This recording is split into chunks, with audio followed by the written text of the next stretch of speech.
Hello everyone, welcome to my YouTube channel the subject math. Guys, आज हम start करने वाले हैं हमारा प्रैक्टिस सेट 5.4। चैप्टर का नाम है प्रोबेबिलिटी, लेक्चर है हमारा 3। बहुत इजी है और बहुत बेसिक कंसेप्ट है इसमें। हमने पहले भी सारे कंसेप्ट्स को क्लियर कर लिया है। मैं एक बार आपको रिवाइज करवा देता हूँ कि हमने 5.3 में क्या क्या किया था।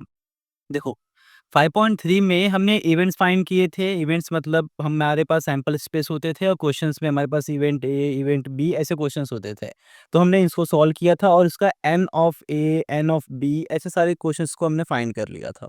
ठीक है, इजी क्वेश्चन था।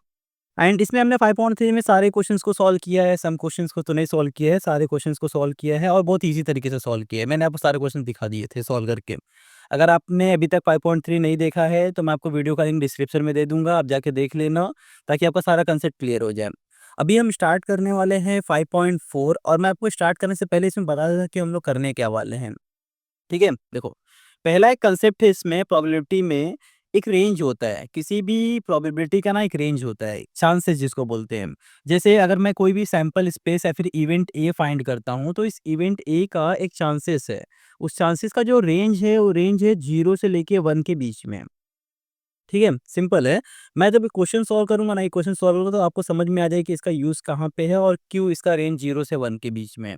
हम जब भी सॉल्व करते हैं तो उसका रेंज हमेशा याद रखना कि 0 से 1 के बीच में है। एक क्वेश्चन एग्जाम में भी आता है, लाइक एमसीक्यू क्वेश्चन में पूछता है कि प्रोबेबिलिटी का रेंज कितना होता है। सो इसका रेंज कितना होता है, 0 से 1 के बीच में रेंज होता है। ठीक है, एंड इसका एक फॉर्मूला होता है प्रोबेबिलिटी फाइंड करने का। जैसे सपोज मुझे पी ऑफ ए फाइंड करना है, प्रोबेबिलिटी ऑफ ए फाइंड करना है, तो इसका फॉर्मूला होगा N of A upon N of S.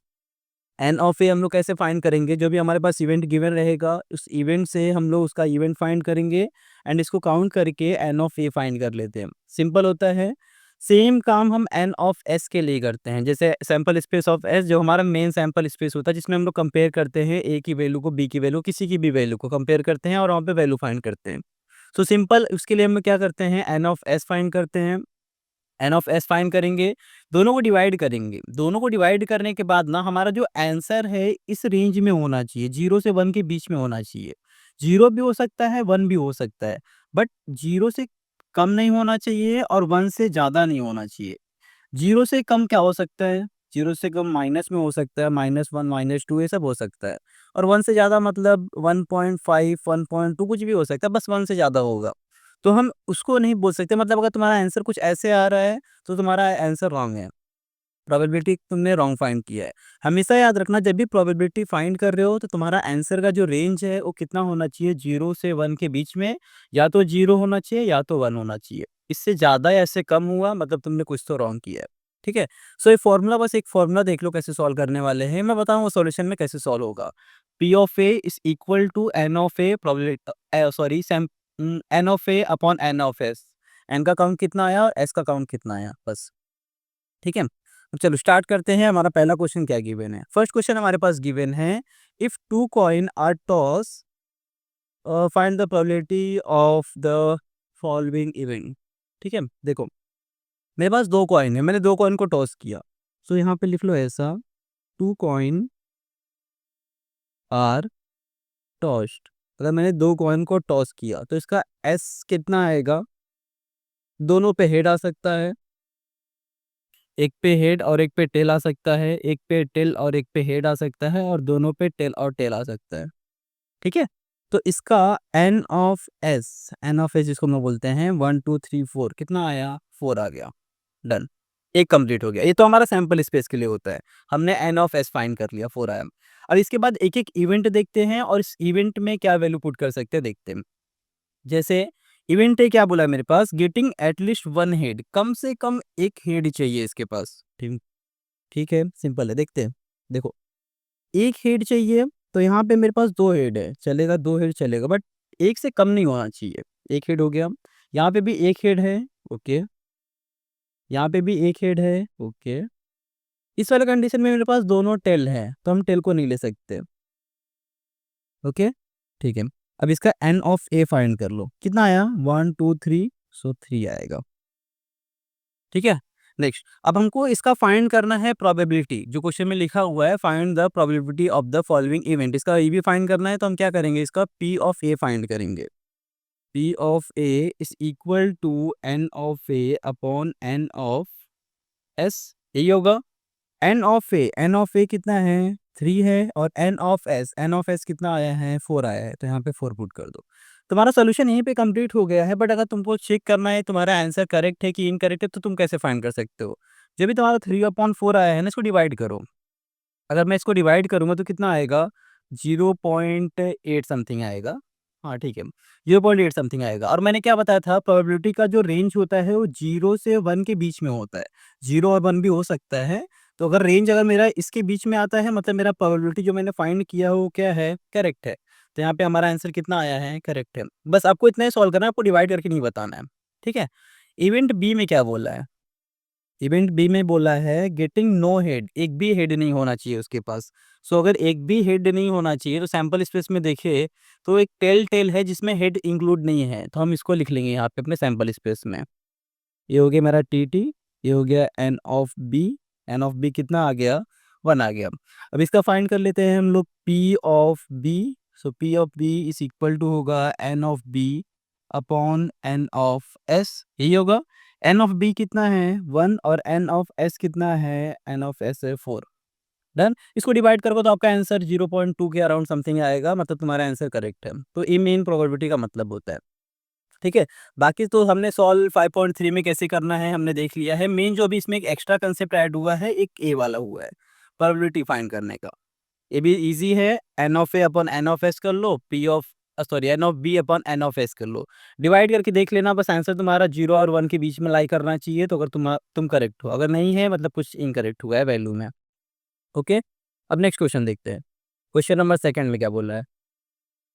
हमारे पास क्वेश्चन नंबर सेकंड गिवन है, if two dice are roll simultaneously find the probability of the following event. ठीक है, सेम ही क्वेश्चन है, कुछ ज़्यादा अलग नहीं है। इसमें क्या करना है, हमारे पास एक सैंपल स्पेस मैंने बना लिया है, बहुत लिखना पड़ता है, इससे मैंने पहले ही कर लिया। अगर मैं 2 डाइस को रोल कर दूँगा, एक साथ अगर मैं रोल करता हूँ, तो मेरे पास सैंपल स्पेस क्या बनता है? 1 1 1 2 1 3 1 4 1 5 से लेके 6 6 तक बन जाता है। ईज़ी है। ये बनाना मैंने बताया है आपको, बस प्रीवियस वीडियो देख लोगे तो समझ में आ जाएगा कैसे बनता है। ओके, अब इसमें इवेंट ए में क्या बोला है? इवेंट ए में बोला है the sum of the digit on the upper face is at least 10। मतलब जो भी अपर फेस से वैल्यू दिख रहा है ना, उसको ऐड करने पे कम से कम 10 आना चाहिए। 10 से ज़्यादा है चलेगा, बट 10 से कम नहीं होना चाहिए। स्टार्ट करते हैं। इवेंट ए में अब नंबर्स देखना स्टार्ट करो। अगर मैं 1 6 को ऐड करूँ तो कितना होगा? 7 होगा। 10 से कम है, नहीं चलेगा। 2 6 को करूँगा तो नहीं हो सकता, इग्नोर करो। 3 6 को करूँगा तो कितना होगा? 9 होगा। इसको भी हम लोग नहीं ले सकते। ओके, अगर मैं 4 5 को लूँगा तो इसको भी ऐड करने पे 9 होगा, नहीं ले सकते। 4 6 को अगर मैं लूँगा तो इसको ऐड करने पे कितना आएगा? 10 आएगा, तो मैं यहाँ पे लिखूँगा 4, 6। ये हो गया मेरा पहला इवेंट। नेक्स्ट, और अगर मैं 5 3 को ऐड करूँगा तो 8 आएगा, नहीं चलेगा। 5 4 भी नहीं चलेगा, 5 5 चलेगा। तो मैंने लिख लिया कितना? 5, नेक्स्ट आएगा मेरा 5, 6, और इसके बाद आएगा मेरा 6, 4, 6, 5, और लास्ट मेरा 6, 6। डन। ये हो गया मेरा इवेंट ए। अब इवेंट ए में इसका काउंट लिख लो, N of A. N of A कितना आया है? 1 2 3 4 5 6, 6 आया है। अब इसका भी अपने को प्रोबेबिलिटी फाइंड करना है, तो वो भी इजी है। P of A is equal to N of A upon N of S. Simple space, simple formula है। एन ऑफ ए कितना आया? 6 है, और एन ऑफ एस कितना है हमारे पास? 36 है, तो 36 रख लो। यहाँ पे डिवाइड करना तो छोटा सा डिवाइड कर लो, बट उसको माइनर तुमको पॉइंट वाला नहीं बताना है। तो मैंने इसको डिवाइड किया तो कितना आएगा? 1/6 आएगा। डन, यही आंसर है अपना। Event A complete. ठीक है, अब नेक्स्ट सेक्शन। नेक्स्ट में क्या बोला है? दूसरा इवेंट इसके अंदर बोला है। दूसरा इवेंट है हमारे पास, the sum of the digit on the upper face is 33। Okay, 33 ना, देखते हैं। तुम ना इस इवेंट में तुम किसको भी सबको ऐड कर लो और चेक करो, अगर किसी को भी सम करने पे 33 आता है तो मुझे बता देना कमेंट में। मुझे तो नहीं दिख रहा कुछ ऐसा जिसको मैं ऐड करता हूँ लास्ट। अगर मैं 6 6 को ऐड करता हूँ तो मेरे पास आएगा 12। मुझे बोला है कि अपर फेस को ऐड करने पे 33 आना चाहिए, विच इज इनकरेक्ट ना, नहीं हो सकता। तो यहाँ पे सैंपल स्पेस में हमारे पास क्या आएगा? कुछ नहीं आने वाला है। तो हम यहाँ पे सैंपल स्पेस में क्या लिखेंगे? 0। So N of B is equal to क्या होगा? 0 होगा। इसका भी पी ऑफ बी फाइंड कर लेते हैं, जो कि होता है N of B upon N of S is equal to 0/36। Answer कितना आएगा? 0। खत्म, है ना इजी। एक लास्ट क्वेश्चन और लास्ट इवेंट देखते हैं। देखो, the digit on the first die is greater than the digit on the second die. Okay, ये वाला भी देखते हैं, इसमें अच्छा है थोड़ा। क्या बोला है कि जो पहला वाला है, पहला वाला डिजिट है वो ग्रेटर होना चाहिए दूसरे वाले डिजिट के हिसाब से। आप सैंपल स्पेस बना लेना, मैं साइड में बना के रखा हूँ तो मुझे पता है कोई कौन सा ग्रेटर होने वाला कौन सा लेस होने वाला। जैसे एग्जांपल बताता हूँ आपको, ये मेरा एक डाई, दोनों डाई से पहले वाले पे भी सेम है, दूसरे वाले पे भी सेम है, तो इसको हम लोग नहीं लिखेंगे। यहाँ पे भी सेम, पहला वाला कम है, दूसरा वाला ज़्यादा है। अपने को बोला है कि फर्स्ट वाले पे ग्रेटर होना चाहिए और सेकंड वाले पे लेस होना चाहिए। तो 2,1 यही एक नंबर है जिसमें पहले वाले पे बड़ा नंबर है और दूसरे वाले पे छोटा नंबर है, तो हम इसको लिख सकते हैं। देखो, मेरे पास सैंपल स्पेस क्या-क्या बनने वाला है, मैं डायरेक्टली बताता हूँ आपको। मेरे पास बनेगा 2,1, इसमें मेरे पास फर्स्ट वाले पे ग्रेटर नंबर है और सेकंड वाले पे स्मॉल नंबर है। दूसरा मेरे पास बनेगा 3,1 का, 3,1 होगा, 3,2 हो जाएगा, 4,1 होगा, 4,2 होगा। सीक्वेंस वाइज लिखना तो आपको क्लियर रहेगा कि आप कुछ मिस नहीं कर रहे हो। 4,3 हो सकता है, 5,1, 5,2, 5,3 और 5,4 होगा। ठीक है, 5,5 तो नहीं हो सकता क्योंकि दोनों पे सेम सेम है, इग्नोर करेंगे। फिर हो सकता है हमारा 6,1, 6,2, 6,3, 6,4 और 6,5 लास्ट हो सकता है। अब इसका भी एन ऑफ सी लिख लेते हैं। एन ऑफ सी कितना आएगा, काउंट कर लो, 1 2 3 4 5 6 7 है, 15 है टोटल, मैंने काउंट किया 15 है। ठीक है, ये हो गया। अब इसका हम लोग फाइंड कर लेते हैं P of C, probability of C. So N of C upon N of S is equal to 15/36। Divide करना है तो कर लेना इसको, 3 के डबल से 5 और 12 आएगा। डन, ये हो गया अपना आंसर फाइनल कंप्लीट। ठीक है, बस सॉल्यूशन देख लो। कुछ डाउट रहेगा तो मुझे कमेंट करना, मैं आंसर का रिप्लाई ज़रूर करूँ, क्वेश्चन का रिप्लाई मतलब जो भी आपको डाउट रहेगा उसका रिप्लाई ज़रूर करूँगा। चलो बच्चा पार्टी, अब देखते हैं क्वेश्चन नंबर 3। क्या दिया हो क्वेश्चन नंबर 3 में? There are 15 ticket in a box. एक बॉक्स है जिसके अंदर 15 टिकट्स हैं। ठीक है, each each bearing one of the ticket from 1 to 15, जिसपे 1 2 3 4 5 6 7 8 ऐसा 15 तक लिखा हुआ है। One ticket is drawn eight randomly from the box, find the probability of event that the ticket drawn. अपने को फाइंड करना है इसका प्रोबेबिलिटी क्या हो सकता है। सो समझो कैसे करेंगे। 15 टिकट्स हैं हमारे पास एक बॉक्स के अंदर। उस बॉक्स के अंदर अब टिकट्स पे जो लिखा हुआ है, सपोज 1 2 3 4 5 6 7 8 9 15 तक ऐसे लिखा हुआ है, तो मेरा एन ऑफ एस कितना हो जाएगा, 15 हो जाएगा। इसमें इवेंट ए क्या बोला है, इवेंट ए हमारे पास गिवन है सॉन एन इवन नंबर। ठीक है, जो नंबर्स है वो इवन नंबर्स होने चाहिए। टिकट्स पे जो नंबर्स है वो क्या होने चाहिए, इवेंट नंबर होने चाहिए। तो इवेंट ए के लिए 2 इवन नंबर है, 4 इवन नंबर है। इवन नंबर मतलब जो 2 से डिवाइड हो जाता है। 6 इवन नंबर है मेरा। ओके, 8 भी है, 10 है, 12 है, 14 है, 15 नहीं होता इवन नंबर।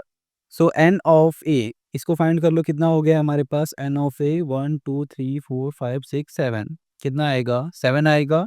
इसका फाइंड कर लेते हैं हम लोग प्रोबेबिलिटी पी ऑफ ए, जिसको बोलते हैं N of A upon N of S is equal to 7/15। Divide होगा तो डिवाइड करना, अगर तुमको आंसर चेक करना है तो इसको डिवाइड करके देख लो, तुम्हारा रेंज हमेशा इसके बीच में होना चाहिए। मैं बड़ा सा लिखता हूँ, देखो 0 P of A greater than equal to, less than equal to और A greater than equal to 1, मतलब इसके रेंज में होना चाहिए।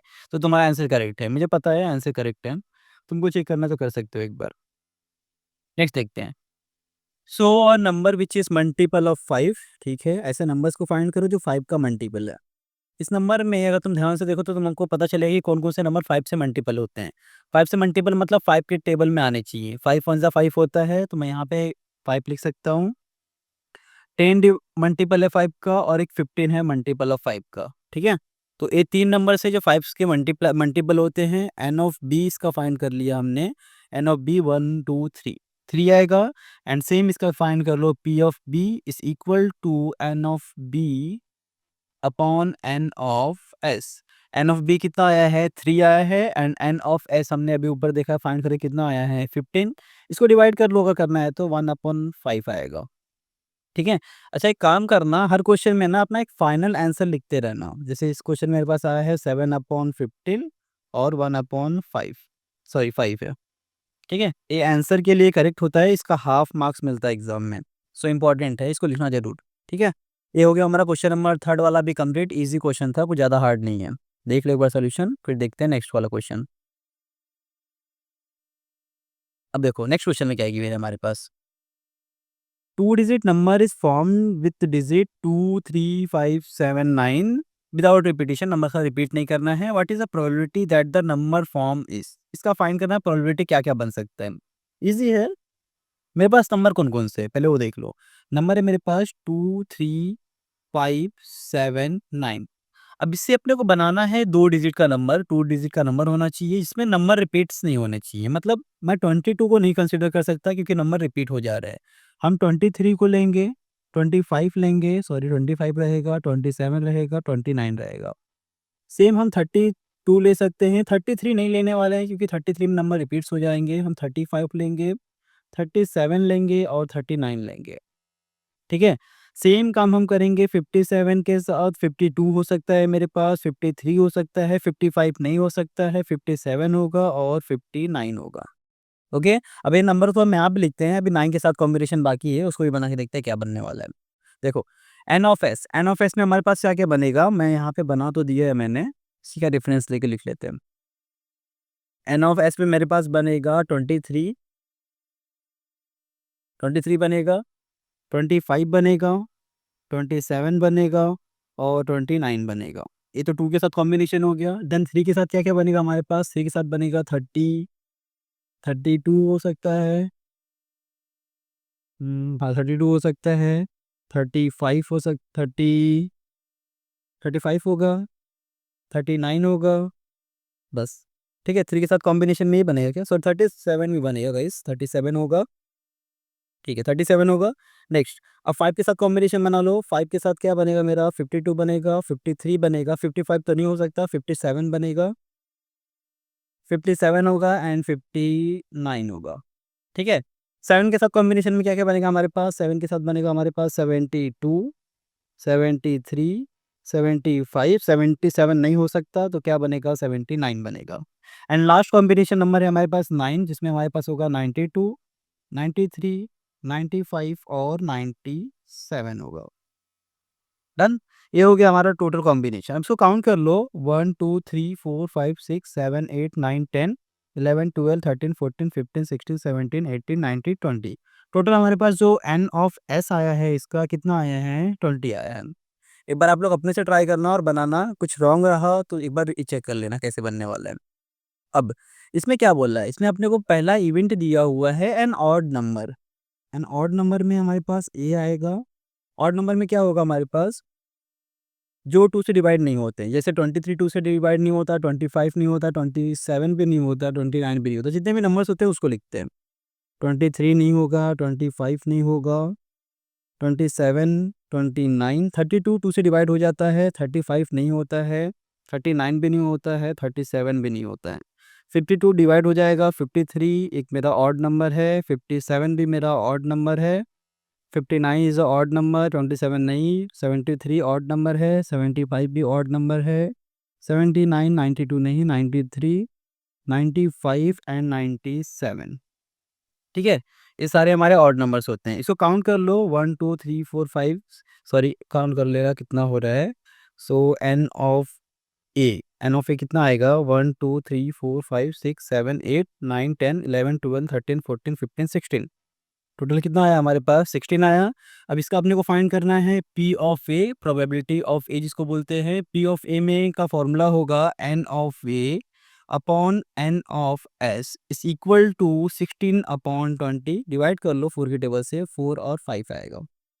ठीक है, नेक्स्ट हमारा इवेंट है इवेंट बी। इवेंट बी में बोला है अ मल्टीपल ऑफ 5। इसमें जो भी हमारे पास नंबर्स आए हैं सैंपल स्पेस में वो 5 से मल्टीपल होने चाहिए। तो 5 का मल्टीपल क्या क्या हो सकता है देखते हैं। 25 5 की टेबल से डिवाइड हो जाता है और क्या होगा? 35 हो जाएगा, नेक्स्ट कोई नंबर है 75 हो जाएगा, 5 का मल्टीपल है, एंड 95 5 का मल्टीपल है।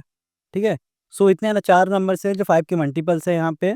तो इसको हमने लिख लिया हमारे सैंपल स्पेस में, और इसका लिख लो एन ऑफ बी। कितना है एन ऑफ बी? 4 आया। इसका फाइंड कर लेते हैं, P of B is equal to N of B upon N of S. N of B कितना है 4, और एन ऑफ एस कितना आया है 20 आया है। डिवाइड कर लेते हैं, 4 वन ज़ा और 4 फाइव ज़ा 20। ठीक है, ये हो गया हमारा क्वेश्चन नंबर 4 भी कंप्लीट। इसका सोल्यूशन देख लो एक बार, फिर हम देखते हैं नेक्स्ट और लास्ट क्वेश्चन हमारा। चलो, अब देखते हैं इस चैप्टर का और इस प्रैक्टिस सेट का last question, question number 5। Easy है, 2 मिनट में ही शायद खत्म हो जाएगा क्वेश्चन, तो बहुत ईजी है। देखो, a card is drawn at a random from a pack of a well shuffled 52 playing cards, find the probability of that the card is drawn. Easy. क्या बोला है? अब एक कार्ड है, कार्ड का मतलब होता है ताश का पत्ता जिसको बोलते हैं हम लोग। इसमें क्या होता है, इसमें ना टोटल नंबर ऑफ जो कार्ड्स होते हैं वो कितने होते हैं, 52 कार्ड्स होते हैं। तो मैंने पहले लिख लिया। इसमें अपने को ऐसे करके 1 2 3 4 5 6 52 लिखने की ज़रूरत नहीं है, तुम डायरेक्टली यहाँ पे 52 लिख सकते हो। तो मैंने यहाँ पे क्या लिख लिया, S is a sample space and N of L कितना आएगा मेरा 52 आने वाला है। अब इसमें इवेंट ए क्या बोला है, इवेंट ए बोला है एन एस कार्ड। एस के ना 4 कार्ड्स होते हैं, मैंने लिखा है यहाँ पे, मैं आपको दिखाऊंगा स्क्रीन पे कैसा होता है। ऐसे कितने कार्ड्स होते हैं, 4 कार्ड्स होते हैं, spade, heart, diamond and club cards, ये 4 कार्ड्स होते हैं। तो हम यहाँ पे एन ऑफ, हाँ, डायरेक्टली लिख सकते हो N of A. N of A कितना आएगा मेरे पास 4 आएगा। एंड इसका प्रोबेबिलिटी जो होगा वो कितना होगा, P of A is equal to N of A upon N of S. N of A कितना है मेरे पास 4, और एन ऑफ एस कितना है 52 है। इसको डिवाइड कर लेंगे तो कितना आएगा 1 अपॉन 13 आएगा। डन। ये हो गया मेरा इवेंट ए का क्वेश्चन। अब इवेंट बी में क्या बोला है, इवेंट बी में बोला है एंड स्पेड कार्ड। स्पेड में ना टोटल 13 कार्ड्स होते हैं। ठीक है, तो तुम इसमें भी डायरेक्टली लिख सकते हो N of B. N of B का मतलब हो गया 13। टोटल नंबर ऑफ कार्ड कितने हैं इसमें 13 है। So P of B is equal to N of B upon N of S. N of B कितना है मेरे पास 13, और एन ऑफ एस कितना है मेरे पास 52 है। इसको डिवाइड करो तो कितना आएगा 1/4 आएगा।